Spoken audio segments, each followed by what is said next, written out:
All right, welcome back to Throwing Hands. Taking the lead on this one a little bit of a change of pace. I'm Daniel Woods. Joined alongside me, as per usual, is Jakob. We've got a little bit of a special interview on deck for you guys. We've been throwing these out the last few weeks, and we are pleased to be joined today by UFC Middleweight Julian Marquez. Julian, how are you doing today? What's up, y'all? I'm good, golden, happy, thirsty. And obviously How you guys training to get ready. Doing well. I'm good, man. I'm excited for this interview. So, yeah. All right, Daniel.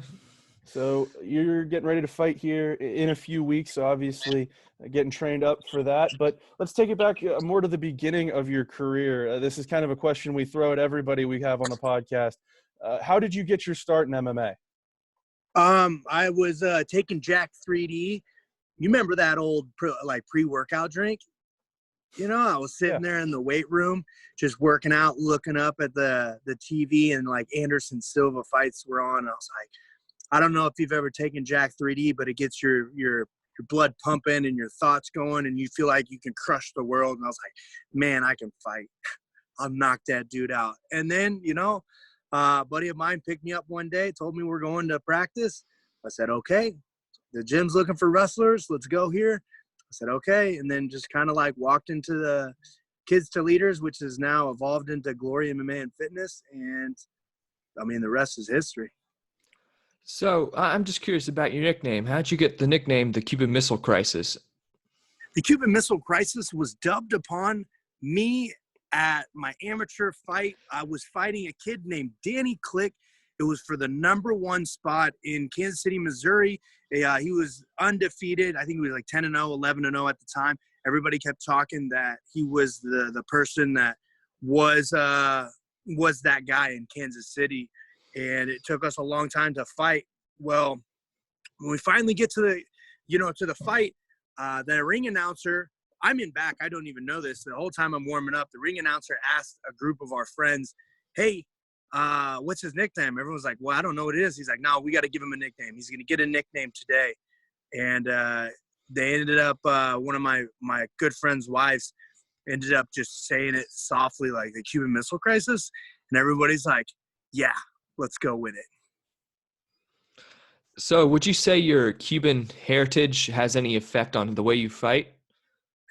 I think for sure. The Cuban heritage, it's the way I was raised. I was raised by my family, my mom, my dad, but my grandparents who were born in Cuba, my dad was as well, but they raised me just exactly how they were raised, and they raised me with morals, standards, things like that.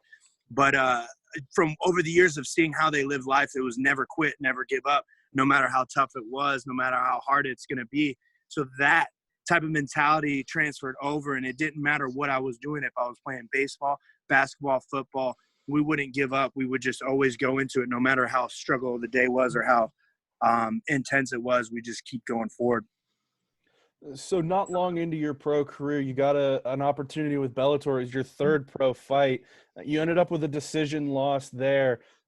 What kind of went into that fight, getting a fight at that level so early in your career, and what were you able to take away from that? Oh, man, first off, I didn't lose that fight. Just because 3 judges end up telling you lose a fight doesn't mean you lose it. Everyone can sit there on paper. Yeah, you could go like that. But to me, it was a success for myself and how I look at it, because prior to that fight, I had 9 fights back out. I showed up on the scale, weighed in multiple times. People didn't show up for the fight. So it was very difficult for me to actually get to a fight. I have a fight, and that whole year, your emotions are going up and down. You're working 3 jobs, 4 jobs at the time to try to keep bills up. And pay for things while still attaining the gym classes and working out. And you're supposed to have these fights and take a little deal, but everyone fell through. So we got a call to work at Bellator, and I was like, yeah, for sure. I don't care the opponent at this point in time. I went in there, and after 1 year being off training and everything, I decided, forget this. The easiest way to beat this person is to take him down. I don't want to go to the ground. Let's stand up with him. Let's practice stand up. Let's see. And in that fight, I found everything about myself. I found I got a chin. I found I got heart. And I found out that no one wants to really stand with me anymore. So after that Bellator loss, you head back to the local circuit before you hit the Dana White Contender Series. What did you learn during those 3 straight wins before the Contender Series about yourself and what it led to in the Contender Series? I actually, after that fight, I picked up my stuff, moved to Vegas, and started training out there. Had those 3 fights. Everything started going. My life started changing. I started realizing I had a lot more power in my hands. I was getting finishes. And just getting into the Contender Series, it was awesome. It was cool. It was a great opportunity. But it was no different than me fighting in Kansas City on the KCFA at the time. So when you get to the Contender Series, what were your thoughts going into it when you step in the octagon? What were you thinking? It's just another fight, man. I'm here to win. I'm here to come out here and just get my hand raised. Like you can hear it multiple times inside the interview. I wasn't there for the contract. I didn't give a shit about it. I didn't give a shit about impressing Dana White. That's not my job. My job's not to impress him. My job is to go out there and perform to my best capabilities. Had I not, it's not going to ruin my life. My life wouldn't have been bad. But I went out there to make sure that I did what I can do and go out there and perform to my best abilities. There was no pressure on a contract. There was no pressure because you had 3 spectators on there. Nothing at all. Nothing changes. Your life is still the same. So you go out there against Phil Hawes. It turned into a pretty exciting fight, and then you get almost exactly midway through the second round, and you have a little bit of a scramble up against the cage. You guys break, and then you just flatten him with that head kick for a knockout. A really impressive knockout there. In terms of what went on during that fight that helped set that finish up, what were you seeing as that went on? Well, I like to think that is the greatest knockout in Dana White Contender Series history. I've never seen a body fall like the way it did. Plus, that was just a vicious setup. But if you look, literally 1 minute prior to that kick, we were in the same position when he was on the ground. He got up and he did the same thing, got up with his hands low, and he looked back. So I realized when I was in the position against the cage, landing elbows, he wanted a way out. He wanted to stand up. He wanted to run away. So I gave it to him, and then I set him up for that kick. So you win your contract. You impress Dana White. He's out of his seat. I'm sure that made you feel pretty good. What was going through your head when you wrote that signature on the dotted line? Yeah, when I got that contract, I was so worried I was going to be in the hospital. I felt like my lungs were bleeding, dude. Like I cannot explain to you what happened in that fight. Something happened with my lungs, but I couldn't breathe. And I wasn't even excited, dude. I thought I was dying, bro. But I don't know what it is. Like my lungs, it was just tough to breathe. Everything I was doing, I sounded like Gonzo from Sesame Street. If you ever listen to my interviews, it was just like the whole time I was talking like this. And I don't know what was going on. So I signed a contract that was cool and all, but like I was more worried about my health at that point in time and my lungs. So you make your UFC roster official debut, UFC on Fox 26, back in 2017. You get a submission win over Darren Stewart. Before that fight, you walk into the octagon in front of a full UFC crowd on a TV card, really for the first time. What was it like in that moment, stepping into the octagon, hearing your name called, and just being able to take that moment in? I was dancing. If you don't recall, man, I dance, I party, I have fun, I enjoy it. I love the fans. I love the people. I love the atmosphere that's presented with the fans. And I'm also cool with them not being there.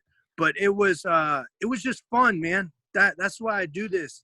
It's the fun. I'm having a blast when I walk out there. And in Winnipeg, man, those fans are just another level. The atmosphere, the intense feeling of these people cheering, they don't even know who you are, but they're cheering because they know this is about to be a scrap, and it's just fun for me. Yeah. So you mentioned like the scrap. What's your? I assume that's your favorite type of fight, and what does a crowd have an influence on you? What type of influence does it have on you? When I say a scrap is when I don't like scraps. I don't like to sit there and throw down and brawl, but like scrapping whenever you have a good fight, a solid fight going back and forth, you all know the ones that you sit there in your close calls. Most of these title fights that you see nowadays are scrapping. These guys are going at it. They're too close to call. That's a fight I like. And that's the fights that I like to put on. I hope not to keep on getting scraps. I hope to finish people until I get to the point of a title and we can scrap from there. But the crowd, the energy the crowd gives is humongous. The energy that crowd does when they boo you, you feel like you got to do more. When they cheer you, you want to do more. And it's just, you can play off the crowd a lot.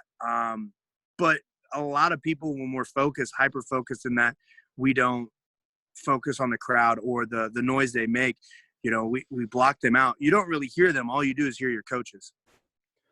So you're getting ready to fight here at the end of August, and it's been a big layoff for you. Going back to your last fight, July of 2018, complete tear of the latissimus dorsi muscle. And I was reading you worked with a doctor out of Chicago who's worked with a lot of baseball players, had never seen the injury quite like this, the way that it was for you. Just take us a little bit through the rehab process. Obviously, you're such a motivated guy. You said you're willing to fight anybody, middleweight, light heavy, heavyweight. What was the rehab process? What was your mentality going into that? The rehab process was hell. It was absolutely horrible. It sucked. Every day you'd wake up in pain. Every day someone's putting you in pain. You spent an hour of your morning waking up and having to go through this process, whether it be the miracle wave, whether it be Gratson, whether it be dry needling, whether it be acupuncture, someone's poking, prodding, ripping, pulling. It was absolutely horrible. And we did that for 2 years. All right. We did that for over, 700 days worth of rehab has been done. And it's not fun. It's not good. I hated it. Brought another surgery. The whole time I had to keep my mental up. I found other avenues in my life to keep myself sane because you couldn't train. And if I did train, it would be one arm or running, things like that. But there's so many times you can do that in a week and afford that as well. So I sat there and found different avenues. I started working with the UFC, doing different things, trying to build marketing plans, trying to build out promotion plans, trying to understand a little bit more of the business, trying to become a business savvy person. And, that really helped me get through it and keep me inside the UFC and keep me understanding of everything I need to go through. Because, what are you going to do when the doctor tells you they don't know when you're going to fight again? So I'm pumped for this fight coming up now. So during that rehab time, did you ever doubt where your career was going to go? Absolutely not. Dang. All right. I like the confidence there. All right. So your next fight, about 26-month layoff. What did you learn about yourself during that time? What have you improved on during that time in order to go up against this guy, Safarov? I learned a lot. 2 years is a long time. It's really not, but it really is at the same time. When you look back at it, like it feels like an eternity when you're in it, but when you look back, it's different. I feel like I still have a lot to give, and I still have a lot more. And the best part about it is that everybody's taking a lot of damage, and I was able to heal my whole body. Everything in my body is healing during that 2 years off, and I worked on my weaknesses. I worked on my strengths. I did everything I could during this time to make me a better, Julian Marquez. And August 29th, you'll see the best Julian Marquez you've seen in a long time. So with that improvement in your conditioning and stuff like that, do you think you'll have a better weight cut this time compared to the last fight because you were 5 pounds overweight last time? Oh, yeah, absolutely. Absolutely. All right. So coming up, so what do you see in Safarov that might have a little may give you a couple problems here and there, or what's your thoughts going into this one? Oh, dude, I don't even know. I haven't even looked up one video of him. I don't care where it goes. I'm ready. I'm evolved. I saw him live when I was in T-Mobile at the beginning of the year before the pandemic hit, and I remember him going, and I saw that, and I was like, oh, I was very interested. But I don't watch any film. It doesn't matter where it goes. I'm prepared on every single aspect. You know, I'm going out there to get the win. I'm going out to get the stoppage. I'm going out there to party. I'm going out there to have fun. With it seeming like just the way you're talking, you're a lot more worried about fighting your style than changing your style to what the other guy wants you to do. What does the ideal Julian Marquez fight look like? You're going to see it. I can't tell you what it's going to be. It's been 2 years since I played. But, you know, I'm developed to be a true mixed martial artist and developed to be not just a one-sided person or a one-dimensional person. So that's what's going to happen. It's going to come out as a mixed martial artist, Julian Marquez, and it's the first of many to come. So you're fighting at the apex. What challenges or what advantages will be presented to you with a smaller octagon? I mean, that's all I've ever fought in, a small octagon. Winnipeg's the only one that's big. But every time we fight in an octagon, for some reason, I always get the small one. And maybe because they like the punching power and it brings more knockouts when you're in the smaller cage. But there's no disadvantage on that for either one of us. But for me, I grew up in the small cage. All right, man. So one other question. So during this COVID-19 pandemic, you know, gyms are closed. What have you been doing to fill up your time? Like I said, I still do business stuff on the side, whether it's research on housings, whether it's sitting there marketing and putting stuff together, plans, proposals, different things like that to push myself and do better. I have a lot of deals coming up with a lot of companies that we'll be seeing here soon after this next fight. I started a podcast. I started talking. I mean, there's so much stuff. The thing is this pandemic is either going to make you or break you. And a lot of people, they use the pandemic as an excuse, but it was the greatest thing to ever happen to me. Not the situation of what's going on, but the pandemic's the greatest thing in the world. Like I'm coming out of this pandemic with a fight, with a better arm, a better body, better soul, better mind, and more income. You know, I built stuff on the outside in business world that is actually pushing out, and it's showing, and people are going to start to notice that I didn't just sit on my butt and wish that the days were going by. I went out to the park to go work, or we opened up gyms to go work out in. You mentioned your podcast there, and I think for a lot of people who are seeing you for the first time, that's probably not something they know about you or know about your career. Talk about what you're doing with that a little bit. Man, I just have a fun time on a podcast talking with a porn star, and we just sit there, talk about sex, betting, and fights. What more things can you want? What's the podcast called? It's called Beauty and the Beast podcast. Okay. All right, Beauty and the Beast podcast. I'll take a listen, man. I'm curious. If you want to learn now. how to slide in the DMs to some, you know, attractive females or males, that's her job to teach you how to do that one. I don't do that one, but no judging. I just don't know how. But anyways, yeah, you can listen to that, listen to some stories of hers, and you know, some pretty interesting things that go on in that topic. Well, definitely we'll have to check that out. Julian, we want to thank you for coming on the podcast with us, taking a little bit of time out of your day to just talk to us just about your career and everything that's gone on. We really appreciate it. Oh yeah, for sure, man. Thank you guys for having me. This is awesome. I love doing this. Where can people find you on social media? Social media, you can find me on Instagram and Twitter is going to be J Marquez MMA, as well as TikTok is J Marquez MMA 185. I do not have any TikTok dances on there, but if you have recommendations, please send them my way and we can do them together. Awesome. Thank you once again for coming on. And again, that's Julian Marquez, UFC middleweight. Find him, as he said, Instagram and Twitter, J Marquez MMA. Thanks again for coming on. Thank you, guys. Appreciate it. And that will do it for this episode of Throwin Hands. Thank you guys for listening. We'll see you another time.